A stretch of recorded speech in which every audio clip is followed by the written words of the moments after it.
Um app que mostra o caminho mais rápido para você chegar no trabalho. Uma lista de filmes e séries com base no que você já viu. O reconhecimento facial do celular, que libera a tela sem precisar lembrar a senha. Tudo isso tem uma coisa em comum: a inteligência artificial. Até pouco tempo atrás, falar de IA era falar do futuro. Mas hoje ela está em todo lugar, quase sempre de um jeito invisível, influenciando o que a gente consome e até a forma como a gente se vê. As grandes potências econômicas e as Big Techs estão investindo bilhões para fazer essa tecnologia avançar. Parece até uma nova corrida espacial. Mas enquanto o mundo está de olho nos gigantes, tem uma outra frente se movendo. Aqui mesmo, no Brasil. Em universidades espalhadas pelo país, cientistas brasileiros estão criando projetos de inteligência artificial que podem transformar o nosso dia a dia, o jeito que a gente trabalha, se protege e se conecta. Eu sou Felipe Foratini e hoje eu trabalho com comunicação no Instituto Kunume, uma organização brasileira que apoia projetos de IA com foco em pesquisa livre. Antes de entrar nesse mundo da tecnologia, eu passava boa parte do meu tempo ouvindo pessoas. Eu venho do universo da psicologia. No fundo, eu continuo fazendo a mesma coisa, porque quando a gente fala em inteligência artificial, o que está em jogo são as nossas emoções, nossos medos e os nossos desejos. Esse é o Área, um podcast do Instituto Kunume, produzido pelo Estúdio Novelo. Nessa temporada, eu vou conversar com cientistas brasileiros que estão na vanguarda da pesquisa em inteligência artificial. Em 8 episódios, você vai conhecer esses projetos e também pensar comigo sobre as transformações e dilemas éticos que vêm junto com a inteligência artificial. Eu também vou falar com pesquisadores em início de carreira, que estão trazendo novas ideias para esse campo. No episódio de estreia da nova temporada, o tema é cibersegurança. A minha convidada é a Michelle Nogueira, professora do Departamento de Ciência da Computação da UFMG e uma referência internacional nesse assunto. A Michelle pesquisa formas de defesa automatizada contra ataques cibernéticos e também trabalha para incentivar a presença de mais mulheres nessa área. O mais curioso é que lá atrás, ela quase seguiu outro caminho. Ela queria ser dentista. Bora pra conversa? Michelle, bem-vinda ao Área. Queria começar falando um pouquinho da sua carreira. Você passou por muitos lugares, né? Graduação no Ceará, mestrado em Minas, doutorado na França, 10 anos como professora no Paraná. O que você levou, assim, da sua história de cada um desses lugares, assim, como profissional e como pessoa também? Bom, como você falou, cada um me trouxe um pouquinho de aprendizado e ainda mantenho esse aprendizado até hoje, né? Acho que é algo que a gente precisa, de fato, trazer. Do Ceará, eu acho que toda a raiz ali da minha origem mesmo, né? Que traz, acho que uma força grande até me emociono falando. Traz essa força toda do Nordeste, eu acho que é algo importante e simbólico também, né? De ser uma mulher vindo e conseguindo alcançar todo esse... Você começou com uma pergunta difícil.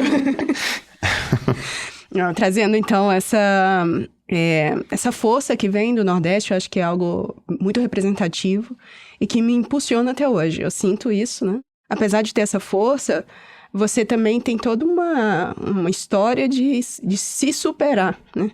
E eu trago isso também para as minhas alunas, né? De não se limitar pelas oportunidades que você está vendo ali naquele momento, mas de trazer para algo maior. Você é capaz de fazer algo maior, que às vezes a sociedade acha que você não é capaz.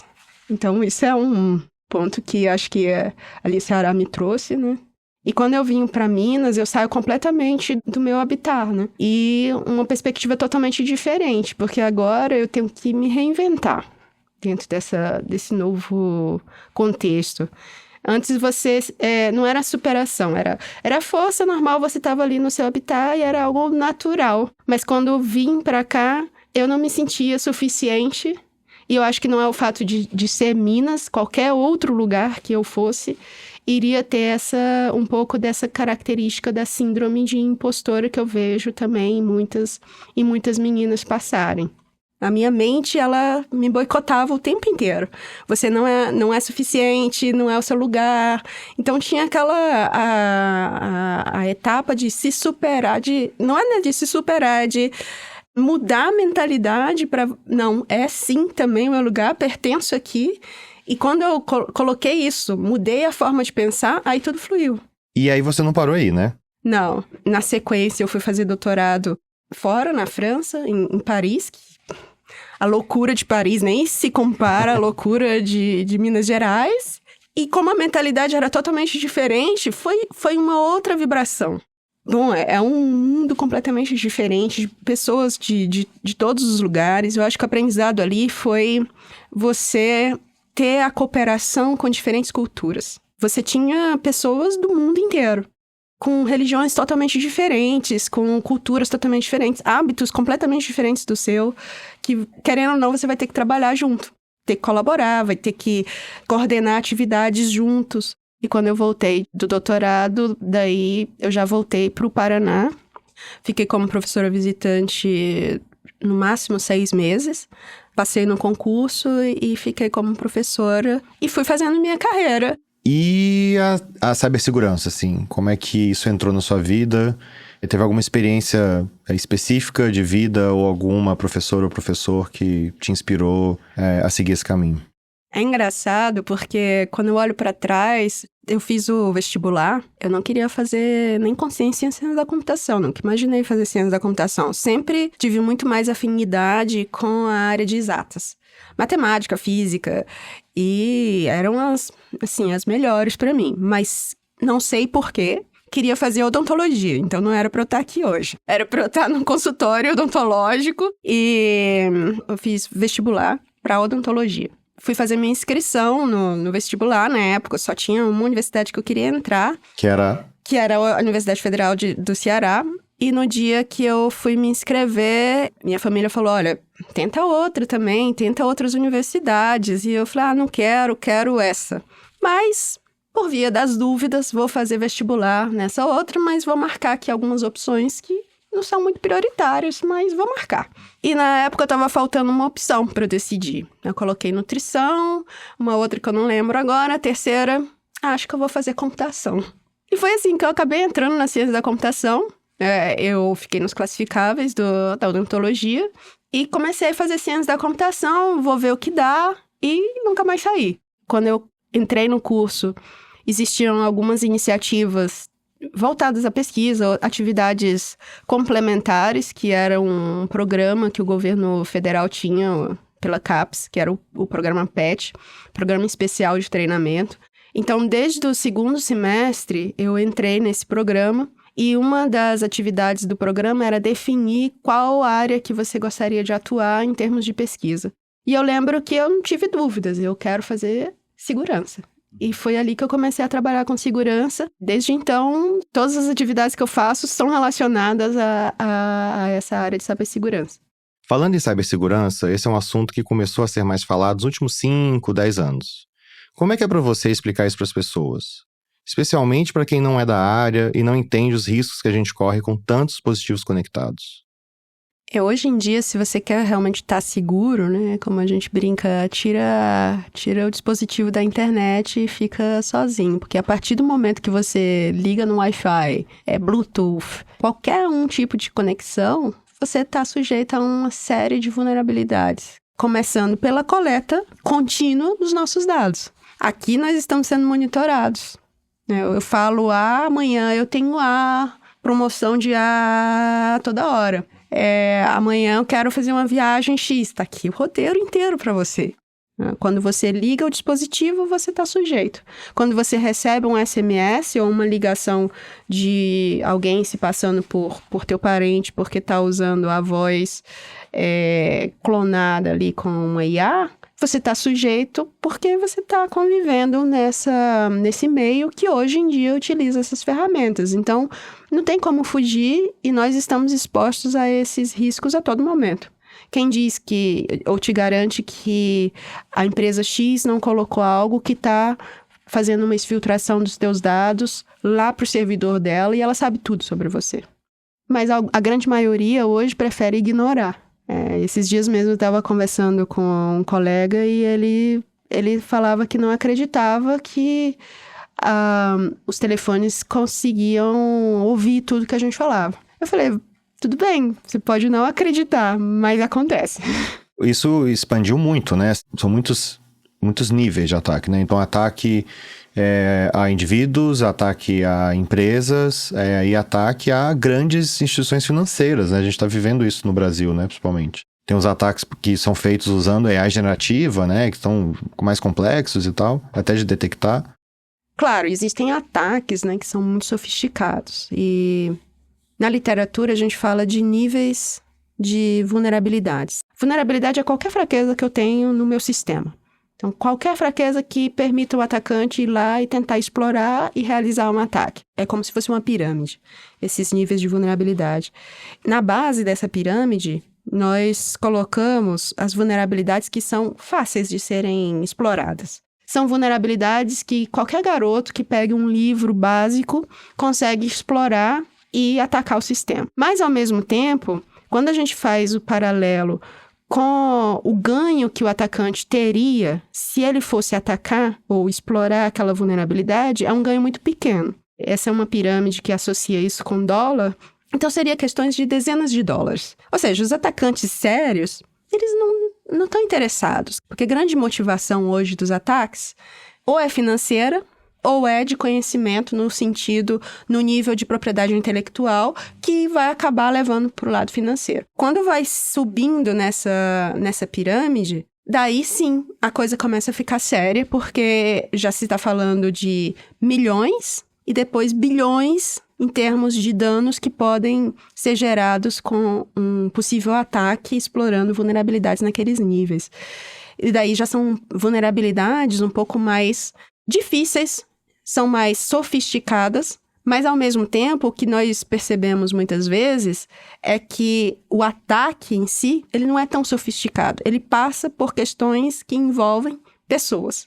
Então, alguém esqueceu uma senha, ou a gente compra uma série de dispositivos na internet que não muda a senha de administrador desses dispositivos e os atacantes percebem isso, usam como base os nossos dispositivos nas nossas casas para fazer um ataque que ele vai se beneficiar. A entrada não é uma entrada sofisticada, mas ao mesmo tempo é um problema difícil de resolver porque passa pela consciência e pelo dia a dia das pessoas. Tem uma relação desequilibrada aí entre tentar defender e o outro lado que está atacando, né? Tem muitas variedades, assim, muitas opções de ataque, né? Sim. E cada vez mais com todos esses dispositivos que nós compramos e levamos para as nossas casas. E que podem, em um certo ponto, servir do que a gente chama de vetor de ataque para comprometer uma grande empresa que muitas vezes a gente nem está sabendo que o nosso dispositivo está participando de um ataque como esse. Eu acho muito interessante que no seu doutorado, há quase 20 anos atrás, você propôs uma analogia entre a cibersegurança, né, as barreiras de cibersegurança e as barreiras do sistema imunológico, né, do corpo humano. Eu queria que você falasse um pouquinho pra gente, assim, como é que você explica essa relação, assim? A minha tese foi de que nós precisamos não só confiar em um único mecanismo, uma única proteção, mas sim coordenar as proteções que nós temos. Isso não significa dizer que eu não vou criar uma proteção nova, uma criptografia nova. Sim, eu também tenho, eu posso trabalhar nisso, mas eu não vou usar só um mecanismo de segurança. Eu vou coordenar essas linhas de defesa que eu dividi em 3, como as nossas defesas no corpo. A primeira delas seria para evitar que os atacantes entrem no sistema. Existem vários mecanismos que a gente pode usar para isso. A autenticação, a criptografia, também um outro exemplo de proteção. Todas elas vão servir como uma barreira para que os atacantes não entrem ou não tenham acesso àquele dado, àquela informação que eu estou tentando proteger. A analogia aí foi muito com a nossa pele, ou os pelos que nós temos, eles fazem esse papel no nosso corpo, né? A pele, ela protege com o suor, ela protege de intrusos, e o pelo a mesma coisa, quando você está respirando, ele filtra. Mas a gente sabe que essa primeira barreira, ela não consegue garantir 100% que os atacantes vão ficar de fora, porque alguns deles sabem como ultrapassar essas barreiras.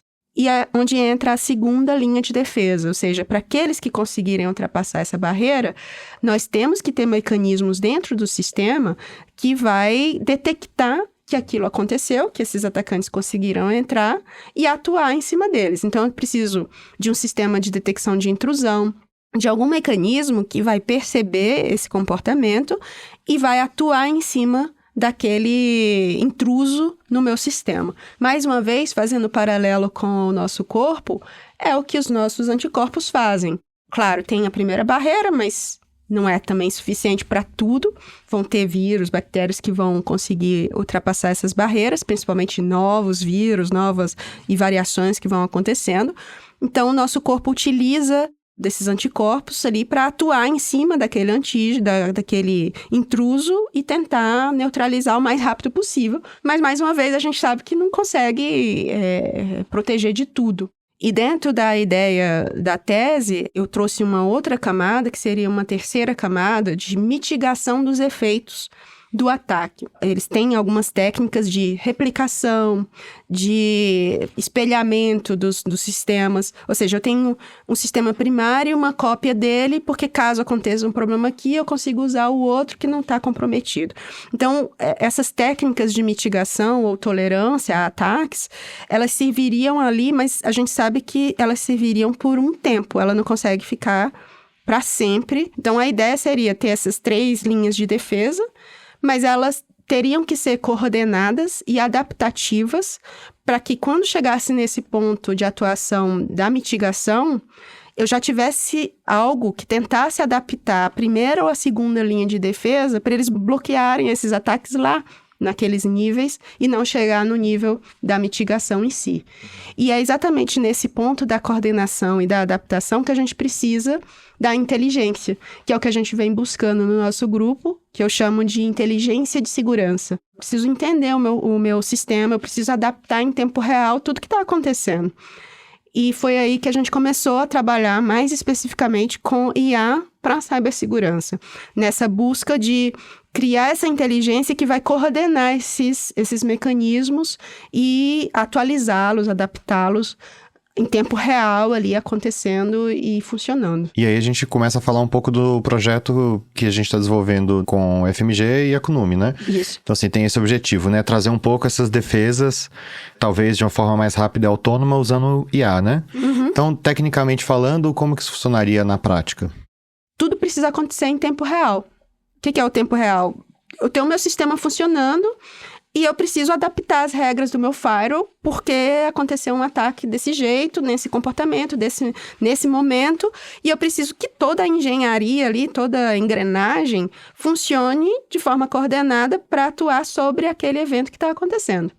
E isso ainda a gente não chegou, que é o objetivo principal desse projeto, de pegar agora o conhecimento que a gente foi construindo ao longo desses anos e trazer para o tempo real, ou seja, fazer com que esse processo de descoberta dos ataques, de identificação ou antecipação dos ataques, que a gente já tem, mas que ele aconteça em tempo real, que aconteça ali, quando o sistema está funcionando, e não fazer uma análise prévia e depois colocar a solução no sistema. Eu quero que o sistema, ele seja vivo, ele se adapte com essas características e esse conhecimento que foi gerado no momento de execução.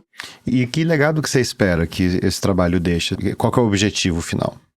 O que eu espero? Pelo menos protótipos mostrando que é possível trazer esse conhecimento prévio que nós tínhamos para o tempo real. Ainda não vai ter uma solução ultra perfeita, já a ponto de ir para o mercado, mas nós já conseguimos dar um pontapé no sentido de ir nessa direção e mostrar que funciona. Isso é o que eu espero como resultado desse projeto.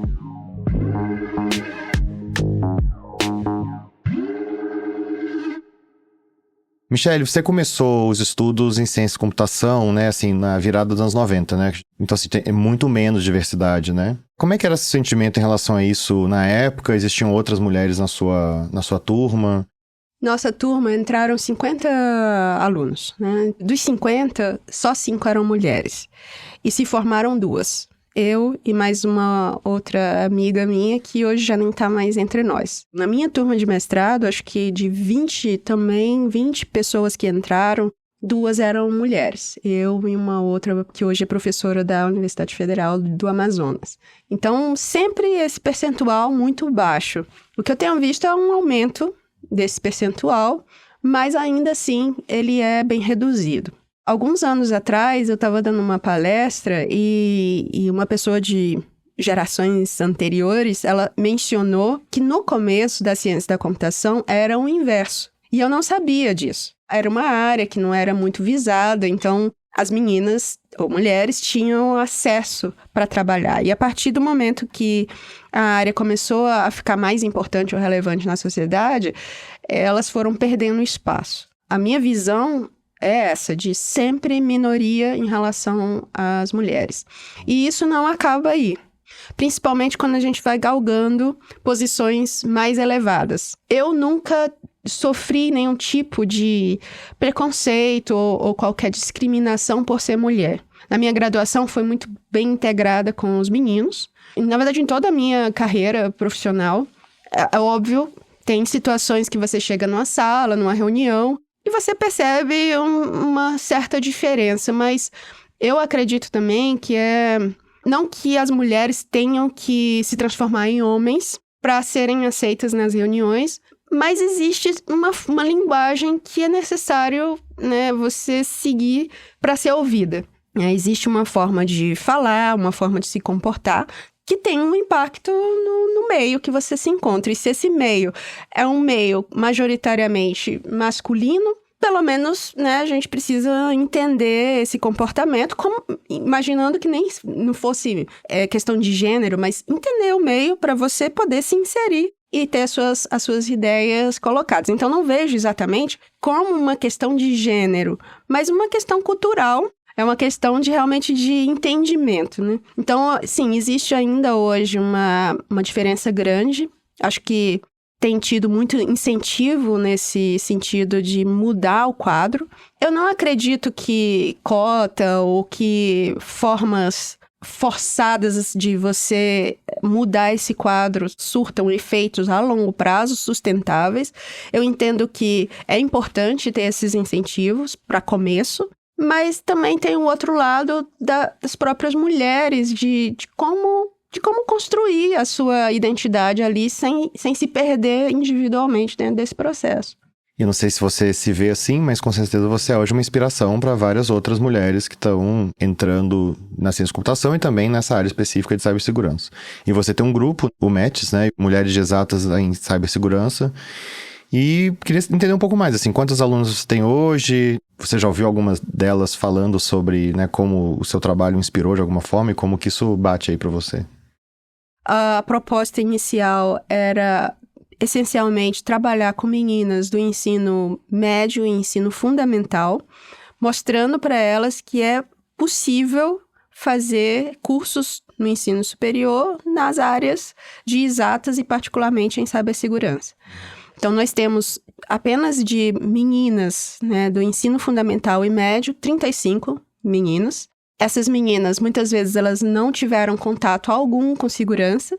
As atividades que nós fazemos, elas são direcionadas tanto para as meninas, mas também pensando nas famílias dessas meninas. Que a gente sabe que as meninas vão voltar para casa e vão mencionar, dar orientações ou trazer as orientações em termos de segurança para casa, ou pelo menos comentar em casa, né, discutir em casa. Isso já é um ponto que nós consideramos como sucesso dentro do projeto. Então, nós temos no grupo essas 35 meninas, além das professoras, são 7 professoras, então são 7 escolas que nós atuamos em conjunto. As professoras são nosso ponto de apoio dentro das escolas, então elas direcionam as atividades que vão ser feitas com as meninas dentro da escola, e que também é um aprendizado para as professoras.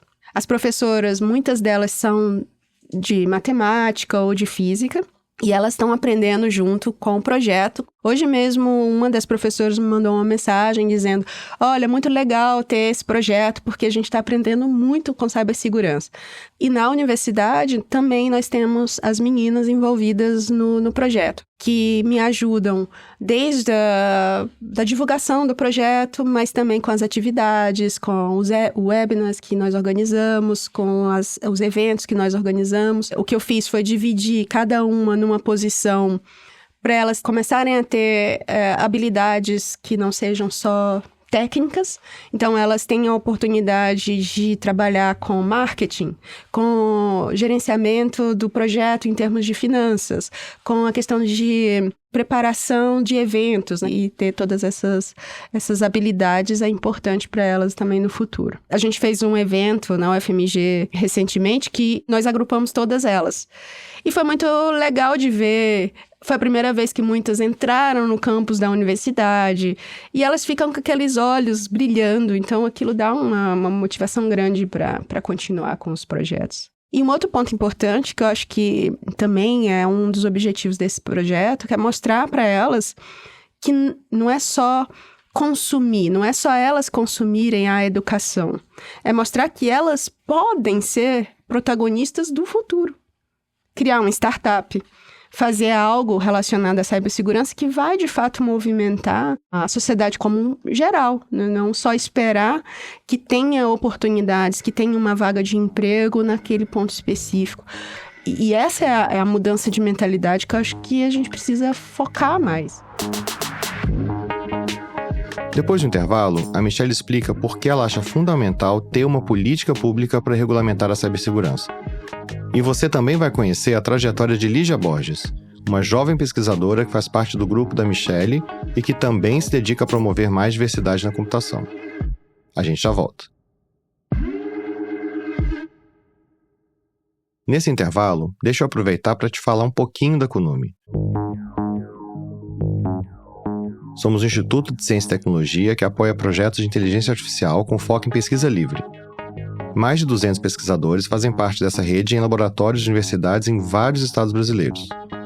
O nosso objetivo é fortalecer o desenvolvimento científico e contribuir ativamente para a expansão tecnológica nacional. Um desses laboratórios, apoiados pelo Instituto Kunume, é o CCSC Research Lab da UFMG, onde a Michelle Nogueira trabalha. Além de cibersegurança, o CCSC pesquisa temas como aprendizado de máquina seguro, internet das coisas e privacidade de dados. São projetos apoiados por agências nacionais e internacionais e em parceria com instituições em 4 continentes. Se quiser saber mais sobre o CCSC, o link do site do laboratório está na descrição do episódio. Em todos os episódios do Área, a gente vai conversar com quem está à frente dos projetos de pesquisa em IA, mas também com jovens cientistas que fazem parte deles. Gente da iniciação científica, do mestrado, doutorado e até pós-doc. São pessoas que trazem um olhar novo, outras experiências de vida e de trabalho, e ajudam a dar um fôlego diferente para essas pesquisas. Para esse primeiro episódio, conversei com Lígia Borges. Ela é pesquisadora de pós-doutorado no grupo da Michelle Nogueira no UFMG. Antes disso, ela foi aluna da Michelle no doutorado em Ciência e Computação na Universidade Federal do Paraná. A história da Lígia na área de tecnologia começou cedo, ainda na adolescência, lá em Foz do Iguaçu, cidade onde ela nasceu. O que te levou para a área de ciência e computação? Teve alguma pessoa que te inspirou especificamente? Foi uma afinidade que você desenvolveu sozinha? Como é que veio isso para você? Eu sempre gostei de computação, tanto que quando eu fiz 15 anos, eu pedi para meus pais que eu queria um computador, em vez de uma festa de 15 anos, que era algo bem tradicional na minha família, para surpresa de todos. E eu recebi o meu computador, um computador que foi montado com várias peças e que dava muito problema. Então, eu fui aprendendo a arrumar. Então, tinha uma tela azul, o que eu faço? Fui aprendendo a passar pasta no processador, a arrumar o leitor de CD, que muita gente nem sabe que isso existe. Fui comprando revistas que ajudavam a ensinar, né? Fazer essa manutenção.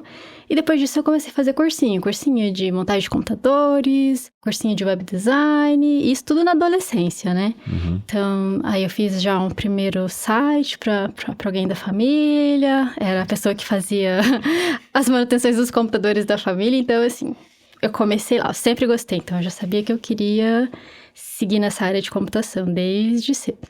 E como é que foi sua entrada na academia, assim? Na época, eu não tinha universidade federal onde eu morava, né? Não tinha próximo, só em cidades mais afastadas. E, assim, para minha família era muito difícil me manter numa universidade, em outra cidade, né? Então, eu comecei a trabalhar e entrei numa faculdade privada, né? Então, eu não comecei por uma federal. Durante a minha graduação, eu já trabalhava, né, na área de TI, eu trabalhava na prefeitura da minha cidade. Então, eu junto com outros 3 colegas, nós éramos responsáveis pelo data center da cidade, por toda a infraestrutura, pela segurança. E eu iniciei primeiro como a especialização na área. E a especialização também não tinha próximo da minha cidade, que era muito interior. Então, eu fazia viagem de 12 horas, né, para chegar nessa especialização, que acontecia ali uma vez por mês, para conseguir avançar nessa área. Só depois que eu fui ingressar no mestrado na Universidade Tecnológica, né, Federal do Paraná, que foi em Medianeira. E você também tem um envolvimento no projeto METS, né? Isso. Como é que é pra você isso, assim, com essa experiência, assim, de lidar com alunas e de poder falar sobre isso e como é que é a troca? Sim. Bom, é bem legal porque quando eu fiz a minha graduação, sempre tinha apenas uma menina, ou na graduação, ou no doutorado, então era um pouco mais solitário, né? Eu só fui ter um contato com uma professora mulher da área de tecnologia quando eu cheguei no doutorado, que foi a professora Michele. Então, eu passei por graduação, especialização e mestrado. É Uau. muito tempo. Realmente. Então, agora poder ver esse monte de meninas interessadas. Conversando com elas, eu já vejo um cenário mais otimista. Então, para mim, isso é algo que fortalece, sabe? Eu gosto dessa interação. E também elas devem se inspirar um pouco também em você, né? Que trabalha com tecnologia. Então, algumas talvez sigam esse caminho, né? Exato. Porque se você tem um exemplo de alguém que conseguiu, é mais fácil você também ter essa ideia de que, eu também posso chegar lá. E como é que tá o seu trabalho hoje, assim? O que você tá focando em alguma pesquisa específica? Algum trabalho específico? Como é que hoje você divide o seu tempo? A minha pesquisa, ela também é focada na predição de ataques. Então, a gente tenta identificar o ataque antes de que ele tenha acontecido, né? E para isso, a gente testa várias soluções de inteligência artificiais, todas as possíveis, para identificar qual é o melhor. Mas é nesse sentido, é tentar identificar esse ataque antes que ele aconteça, né? Porque se o ataque já aconteceu, é muito difícil você conseguir se recuperar do dano, né? E o que você diria para quem tá ouvindo e, enfim, tá pensando na sua carreira, sua jornada e tem dúvidas ou né, preocupações sobre para onde ir, como seguir, vai dar certo, não vai? Eu digo que precisa testar, né? Se a pessoa tá na graduação ainda, eu recomendo fazer uma iniciação científica. Faz uma iniciação científica, verifica como é a pesquisa, faz um estágio também para entender como que é a indústria, porque cada um vai ter algo que vai ter mais afinidade, né? É muito difícil você só olhar para que outra pessoa faz e falar, isso é legal, posso fazer também, sem você passar por isso, né? Então eu digo, experimente. Agora a gente volta para a segunda parte da conversa com Michele Nogueira, para falar sobre políticas públicas em cibersegurança. O Brasil ainda está dando os primeiros passos nesse tema, mesmo já tendo uma estratégia nacional de cibersegurança com diretrizes e recomendações, mas ainda falta uma regulamentação mais específica. E para Michele, esse é um campo que precisa ser tratado de forma global e não com ações isoladas em cada país. Você defende uma ideia de que no futuro vai ser necessário existir um tratado internacional de ética e cibersegurança. De que forma que você acha que um tratado como esse pode contribuir para o combate aos cyberataques? Primeiro que é necessário ter uma regulamentação. Porque quando você compra um equipamento que não tem um mínimo de garantia do que é, qual é o nível dele de segurança, isso afeta a segurança de todo mundo. Quando você vai acessar um site e que é um site falso, isso afeta muita gente dentro da cadeia. Então, esses exemplos são só para ilustrar que não é só o indivíduo, é eu ter o mínimo de referência para dizer, esse software, ele tem um nível X de segurança. Você pode usar? Pode. Mas eu estou te dizendo aqui claramente que você tem um risco. E hoje isso não existe. E não vai existir de uma forma orgânica. É necessário ter regulamentações para isso. Assim como a gente já tem em outros setores. Telecomunicação, saúde. Se você for comprar um equipamento para saúde, existe uma análise daquele equipamento, existe um certificado dizendo qual que é a referência, qual que é o nível, quem deu aquele certificado. E na cibersegurança, a gente vai precisar ter algo similar. Em todos os níveis, hardware, software, profissionais que trabalham, que de certa forma já existem com as certificações, mas nos outros níveis ainda não existe. Então, é algo muito descoordenado que nós fazemos hoje e nós vamos precisar organizar isso de uma forma mais clara dentro de um processo que sirva, e isso tudo precisa ser discutido. E nesse ponto envolve ética, sim, porque como que vai ser medido o nível de segurança daquele dispositivo? Como que vai ser avaliado ou projetado um determinado equipamento que vai ser usado para armazenar dados pessoais? E a gente sabe muito bem que grande parte das empresas, na verdade, as empresas todas, né, elas têm um modelo de negócio que elas perseguem. E acaba chocando um pouco com ética versus o interesse de cada um. A pessoa, né, de fato, o indivíduo, ele vai ficar à mercê desses interesses e de quem tem mais poder, comercialmente falando, dentro desse processo como um todo. A gente fala muito aqui, né, no podcast sobre o uso de IA na ciência brasileira, assim, né? O que a gente está vendo, o desenvolvimento que está sendo feito. Eu queria que você deixasse uma mensagem, assim, de como você vê o papel da IA diretamente, assim, no desenvolvimento da ciência aqui no Brasil. É uma ferramenta extremamente poderosa. Em todos os setores, todos os contextos de aplicação, a gente precisa mostrar que o Brasil também tem competência para desenvolver pesquisa em alto nível e com responsabilidade, né? Seja em cibersegurança ou outras aplicações que é possível de ser utilizada, mas sempre com essa intenção de dar um passo adiante, de gerar conhecimento novo e não apenas usar o que vem de fora. Porque as coisas vão acontecer num ritmo muito maior do que está acontecendo agora. Se agora a gente já está nessa sensação de acelerado, a minha expectativa é de que isso vai ficar ainda mais forte nos próximos anos e a gente precisa realmente mostrar que é possível, senão nós teríamos o risco de perder aí o andamento e a construção dessa ciência. E vai ser tarde demais. No próximo episódio, o tema é o futuro do trabalho. Afinal, será que a inteligência artificial vai acabar com os nossos empregos? Eu vou conversar com um cientista que estuda como automatizar tarefas com IA. Dando um pequeno spoiler, ele já perdeu o sono quando percebeu que estava contando com a ajuda de pessoas para treinar máquinas que um dia podiam acabar substituindo as próprias pessoas.